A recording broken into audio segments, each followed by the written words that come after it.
When I started, it was with Magnavox Aerospace. I was not equipped for that job. I moved 2 blocks from the company. I worked 8 to 5.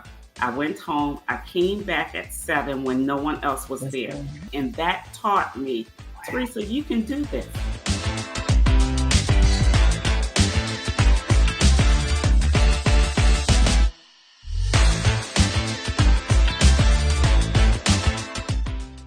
Hey guys, it's your girl Nick. I want to welcome you to our first edition of the Bow Collective's podcast. We are calling ourselves the Bow Knows Business. I'm going to share with you some amazing women. We are the Bow Collective, Black owner and women's collective. We are made up of 50 businesses who all gross together over $1 million in their revenues. They are in the top 0.5% of all successful businesses. And we want to know how they did it. We want to know why they did it. And we want to have them share with you how you do it. All right. So today we have the amazing Theresa Harrison, and we have the amazing and fabulous Gina Reese. They are both going to share their entrepreneurial journeys, strategies, successes, and challenges, and let you all know how to come along with the ride with them. All right. So first to the stage, we are going to bring Miss Theresa Harrison. Hi, hey, girlfriend. Hi, how are you? I'm doing good, girl. We're going to look, I keep it real. Y'all, we tried to do this. We had a wonderful daggone show. Everything went great, and your girl forgot to press record. All right. Okay. So I'm like humiliated, but you know what? You gave such great nuggets before, Theresa. I just cannot wait for our audience to meet you, to hear your story, to tell how you came from George Street in Baltimore, Maryland, into growing not one, but 2 multi-million-dollar businesses. All right. So can you first just tell us a little bit about yourself or your background, and tell us about your current business? Okay, sure. It is great to be here, Nick. Thanks for this opportunity. I am Theresa Harrison. I am the founder and president of George Street Services. George Street is named after the street I grew up on in Baltimore. If you grow up in Baltimore and you successfully navigate the communities, the world, you can be a business owner. I love it. George Street is a technology company. We provide services primarily to the federal government, and those services fall within 4 core areas. We do software engineering, IT and managed services, agile project management, and cybersecurity services and solutions. We are headquartered here in Maryland and primarily work here in the DMV, but we do have other customers across the country. I love that. So you know what I didn't ask you before? So this is good. I like a take 2 because I'm like, I forgot to ask her. So what was it like? I mean, you named your company George Street. Tell me what it was like as a little girl. Tell me about the people. Give me some stories about George Street. I named the company George Street because my family and my community were so impactful in my life. I am the middle child of 11 children. Oh, wow. Yes. And I am the first girl. So I had to be a CEO, even just growing up in my Just growing family. up, just shot caller, telling those boys what to do, right? Absolutely. I was the trailblazer, the first girl. And so we grew up in a family in which, in my opinion, my mother was the master logistician. She was someone that led finance, that led the education, the love, help us go after what we wanted. So I learned from her initially. George Street, which was a low-income neighborhood in Baltimore, made up of people who cared, people who supported and encouraged me, and they were so impactful. At George Street, although I had 7 brothers, I had another 30 brothers. Oh, wow. Although I had three biological sisters, I have another 30 sisters. These people are still a part of my life today. I love it. You know what? I always, Michelle Obama did her book Mhm. Becoming. I think that this is what the Bo podcast is going to be, is that we want to show how your story, how these things, these people, Yes. these experiences helped you become who you are today. I still want to stay on George Street for just a Mhm. second. Give me one thing outside of your biological family. Is there one person that said something to you? Maybe it was, a corner grocer, or in your choir, or somebody said something positive to you that still resonates with you today in terms of, your confidence to go on and be an entrepreneur. It was my Sunday school teacher, Deacon I Aaron knew it. I Stansberry, knew it. who said to me, he was teaching about miracles of God, and he said that we can do and be whatever we want to be. I love And it. he used biblical stories to show miracles that did happen. And I remember to this day, as a 7-year old little girl, believing that. And throughout my life, he was there always encouraging, um, Love it. and introduced me to so much to the point where I was immersed in French. Mhm. I did horseback riding, thought I wanted to be an equestrian until I realized you had to clean up poop. That just Like, wasn't for me. check please. Yes, absolutely. Um, I remember also wanting to be a basketball player. Mhm. I am not of that makeup. I didn't want you to bump me or scratch me, but I did get to play in one game in my life, and then I pivot. That was key to me because I Okay. learned also that you can pivot. You can So pivot. there were people who introduced me to a lot, whether they were in my community, in my church. My high school teacher, Miss Stevenson, the best math teacher ever at the greatest high school, Western High School in Baltimore. That's right. Uh, Y'all are proud. You got all those rivalries. I've been there. I know. Absolutely. So, in all parts of my life, Yeah. I realized that these people were so impactful that I carried them with me through George Street. And the tagline for George Street is where your story begins, I love it. Oh, because how I that's where it didn't know began that. for I me. didn't know that. See, Yes. that was why we had this retake, honey. We didn't have that. I think that nugget of support, and I saw those people so clearly the way you described them. So thank you for sharing. And You're now welcome. I definitely see the first act of Theresa. What did that second act look like in terms of, you've tried all these things. I'm assuming, when you went to school, you started to have an affinity for the sciences. Tell me about your Oh, second okay. stage. My second act was going to college, and I was a very shy person. And college allowed me to blossom and explore. Um, I knew after my freshman year in college that I wanted to be a software engineer. But Nick, Okay. what's interesting is I didn't want to major in computer science. Okay. Okay. So I Why believe not? Why not? in Tell me. being creative. I didn't want to major in it because I was so interested in business. Okay. And keep in mind, I'm going to open my company at some Right. Because point you in the already future. knew. Yes. Yes. So I majored in business administration and Oh, minored in computer science. very But when good. I graduated, I only applied to computer science positions. Hmm.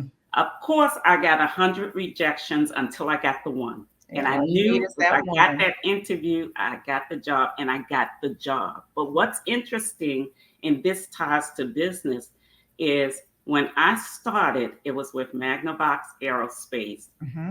with a group of computer science graduates from across the country. I went to the first meeting and I had no idea what they were talking about. I was not equipped for that job. Okay. But Okay. what I did, because failure is not an option.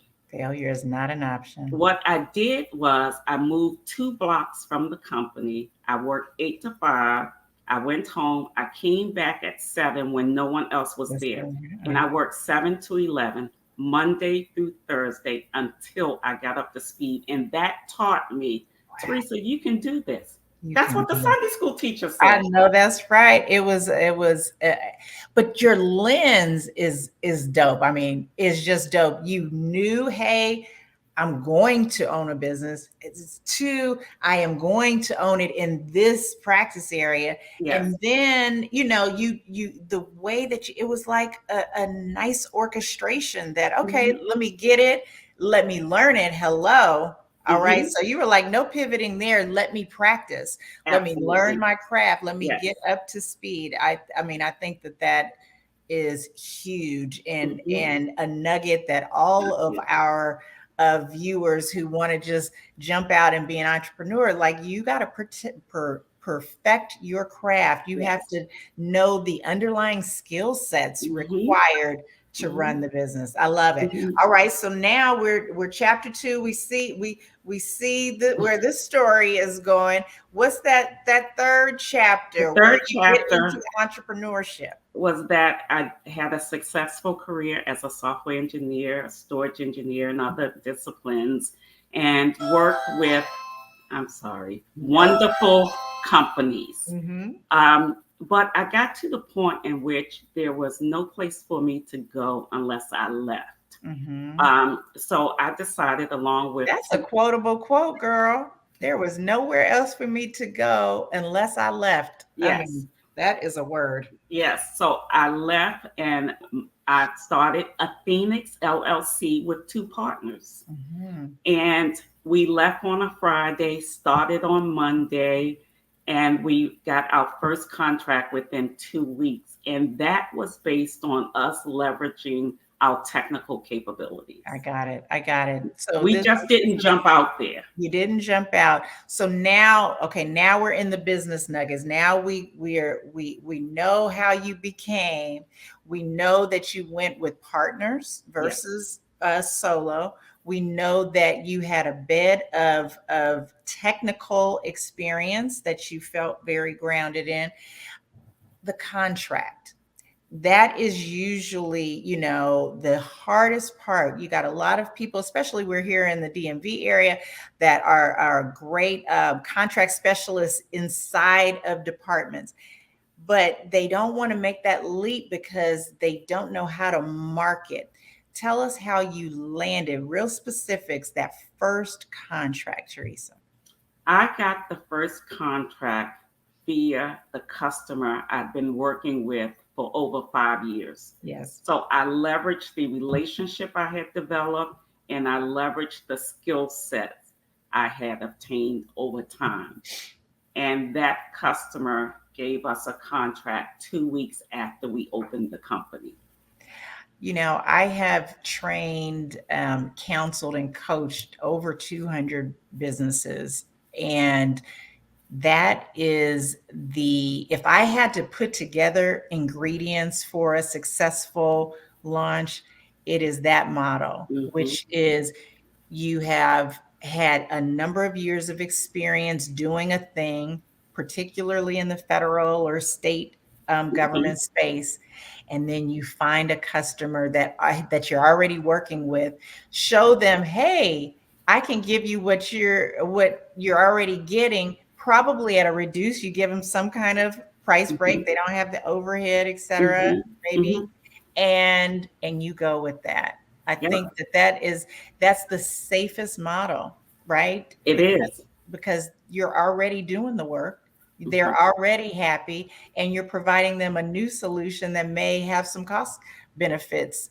So there's no risk. There's very limited risk for them, right? Absolutely. The risk was not with the customer, the risk was internal. Yes. Because with the contract, we hired the engineers and we had to pay them. Mm-hmm. Mm-hmm. How were we going to pay them? Yes. Initially, with the company, we financed the company. Yes. But as you grow the company, that number gets higher and larger and larger. And we got to a point where making that payroll was challenging. Mm-hmm. And I remember we tried everything. We had no answer. And I've learned that we have to be creative and we have to ask. Yes. So I went to the director of finance at this agency Mm-hmm. and I introduced myself. I explained we're a small business, what we were doing for the agency, we were doing it with. And I said, we will have problems making payroll, which will impact us meeting your requirements. Yes. Will you help us by expediting our invoice? And he said, yes. If you don't If ask, you don't ask, you don't get it. absolutely. No, I love it. And that, I mean, that's a part of the entrepreneurship journey, that access to capital. Yeah. I do want to pivot a bit to ask you about, we are focused on bringing awareness to Black women entrepreneurs. Do you believe that being a Black female has presented certain challenges? And if so, what are the tools that you've used to overcome those challenges, be it access to capital, as you said, be it, maybe market research, et cetera? I definitely believe, no, I definitely know that being a female and an African American female has created additional challenges.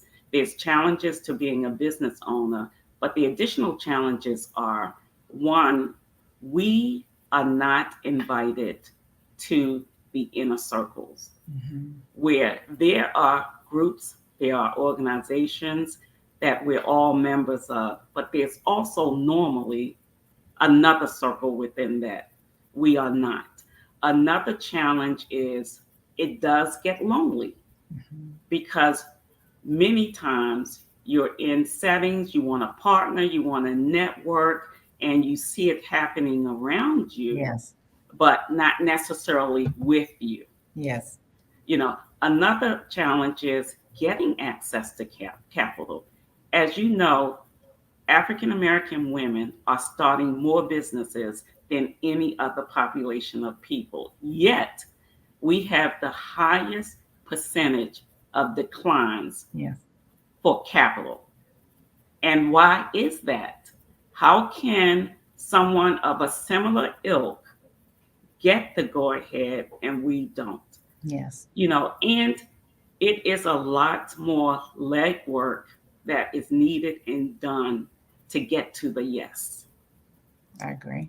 I agree. And I think what we want to show the audience, with the Bow Collective, that you all are the 0.5% of most successful by reaching that 1 million gross annual sales barometer. However, it is not without a new set of challenges. It's not like you So just true. arrive and hey, the floodgates open up. It's just a different set of challenges. It Am I is. right? And Nick, one other thing I want to mention is we are not sponsored. Mhm. There are a ton of people wanting to mentor us. We've been mentored a lot. Tell them We have tell grown our audience the difference companies. who don't know. What's the difference between a mentor and a sponsor? I'm going to start with sponsor because that's what I want. Yes. A sponsor is someone who brings you to the table, someone who ensures your success, someone who is willing to walk alongside you and help you get access. Yes. Yes. Full stop. Right. Full We, stop. You don't even need to know what a mentor is. no, and We ask, and we've been mentored enough. We need the sponsors. We we need need people that put sponsors. their credibility, their reputation on the line for your advantage, for your Exactly. And speaking for my both sisters, we are not companies that just started. yes. We have been in business. We're successful. We have infrastructure. We have skills and capabilities. We have done the legwork. We have done years of business and trying to get you to acknowledge and sponsor us like you do with other companies. Yes. No, that's perfect. And and that is our rally cry. And and that's why we're telling your stories Yes. so that people cannot say they don't know where we are or who we are. Right. And I love you so much for saying that. I want to leave you with two things. We got 1 minute left. Okay. What is beyond business for Theresa? What is higher than business? And then where can our audience find you? Higher than business is being of service to my communities. Business is very important, and the success of George Street Services is very important, but equally important is being of service to my community, giving back in various ways that's needed, that's requested, and that's volunteered. How you reach me, you can reach me on LinkedIn. I am Theresa Harrison.